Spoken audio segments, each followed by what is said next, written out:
Hello everyone, welcome back to the channel. তো আজকের discussion হচ্ছে জ্বলন্ত আগুন শিরোনামের যে গান সেটা নিয়ে।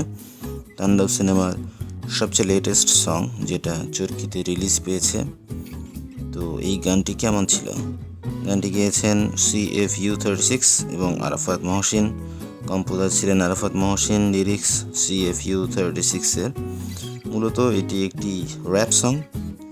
এই র্যাপ সংটি পুরোপুরি কিন্তু সিনেমাতে ব্যবহার হয়নি। র্যাপ সঙের কিছু উল্লেখযোগ্য অংশ এবং BGM সেটা প্রচুর ব্যবহার করা হয়েছে সিনেমার মধ্যে, স্পেশালি আমি তাণ্ডব যে পার্টটুকু ছিল, এবং এটা খুব ভালোভাবে এফেক্টিভলি সিনেমাতে ইউজ হয়েছে। আমি বলবো সিনেমার BGM-এ এটা খুব ভালো ইম্প্যাক্ট ফেলতে পেরেছে। জ্বলন্ত আগুন গানটি কিন্তু পুরোপুরি শুনে মনে হলো ভালো কোয়ালিটির একটা গান ছিল, ক্যাচি, পিপলদের মনোযোগ অ্যাট্রাকশন করার মতো যথেষ্ট এলিমেন্ট এই গানের মধ্যে আছে। আরাফাত মহসিন নিধি কিন্তু দিনকে দিন তার নিজের কাজকেই ছাড়িয়ে যাচ্ছেন এবং অনেক ভালো কোয়ালিটির কাজ আমাদেরকে উপহার দিয়ে যাচ্ছেন। হ্যাটস অফ টু নিধি। এছাড়া সিঙ্গার হিসেবে এবং লিরিসিস্ট হিসেবে CFU36 যিনি আছেন তাকেও ক্রেডিট দিতে হবে। হাই প্যাকড অ্যাকশন ফিল্ম তাণ্ডবের জন্য এই ধরনের ব্যাকগ্রাউন্ড মিউজিক অবশ্যই অত্যাবশ্যকীয় ছিল এবং কম্পোজার মিউজিশিয়ান ডেফিনেটলি এই ডিমান্ডকে ফুলফিল করতে পেরেছেন।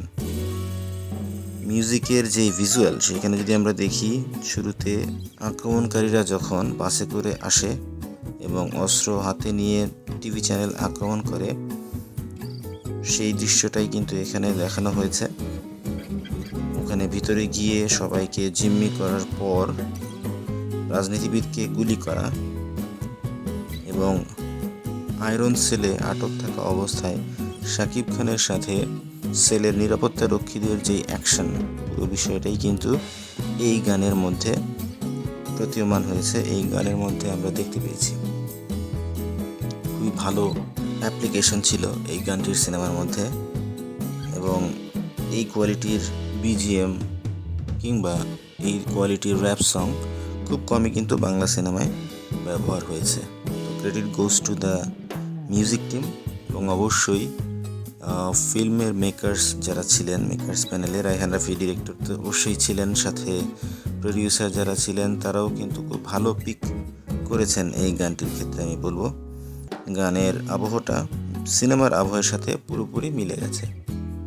তো আপনারা যদি গানটি দেখে থাকেন, কেমন লেগেছে এই বিষয়ে আপনাদের কি মতামত সেটাও আমাদেরকে কমেন্ট করে জানাবেন। আমাদের চ্যানেলে যদি নতুন হয়ে থাকেন অবশ্যই সাবস্ক্রাইব করবেন। আমাদের ভিডিও ভালো লাগলে লাইক করবেন, শেয়ার করবেন। কথা হবে পরবর্তীতে অন্য কোনো ভিডিওতে। সেই পর্যন্ত ভালো থাকুন।